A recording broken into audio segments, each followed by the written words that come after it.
Strategically, Somalia's coastline is one of the most important in the African continent. The Indian Ocean beats against Mogadishu's harbour walls in the south, whilst further north she has a complete view of the mouth of the Red Sea. It's an importance which wasn't lost on the Russians who, when a military coup brought the present Somali government to power in 1969, stepped in to sew up their first ever defence deal with a black African state.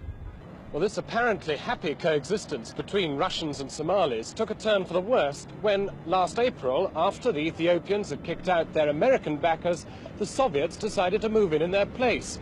For the Somalis, it was devastating. The Russians were moving in with their oldest enemy. The conflict stems from the shifting lifestyle of many Somalis, something British and Italian boundary makers failed to take account of back in the 1880s. For in setting the boundary between Ethiopia and Somalia, they cut a line through the heart of these nomadic peoples who wander hundreds of miles oblivious of frontiers. The maps left 2 million Somali nomads in the Ogaden region well inside Ethiopia.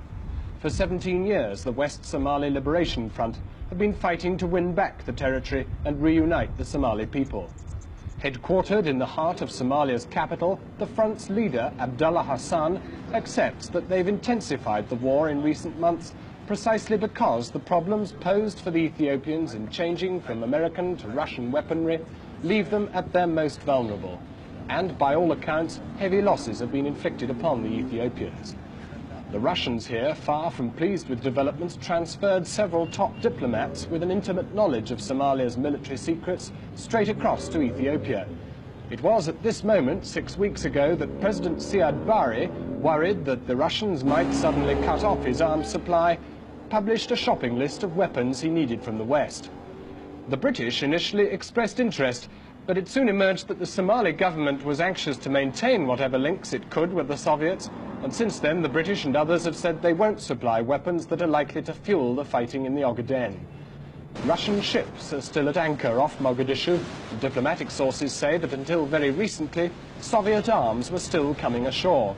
But this week, the head of national security here, a keen Moscow man, has been reported as saying those supplies have now stopped. This may in part explain why after dark last Sunday a Soviet plane arrived to ferry the Somali president to Moscow. The Russians are playing for high stakes. They want both nations on Africa's Horn to pursue Soviet-style socialism and fit into their global plan. The Somalis want the war in the Ogaden settled on their terms, with the reunification of the Somali people. If the Russians won't help them do that, then it's anyone's guess what happens next. John Snow, News at 10, Mogadishu.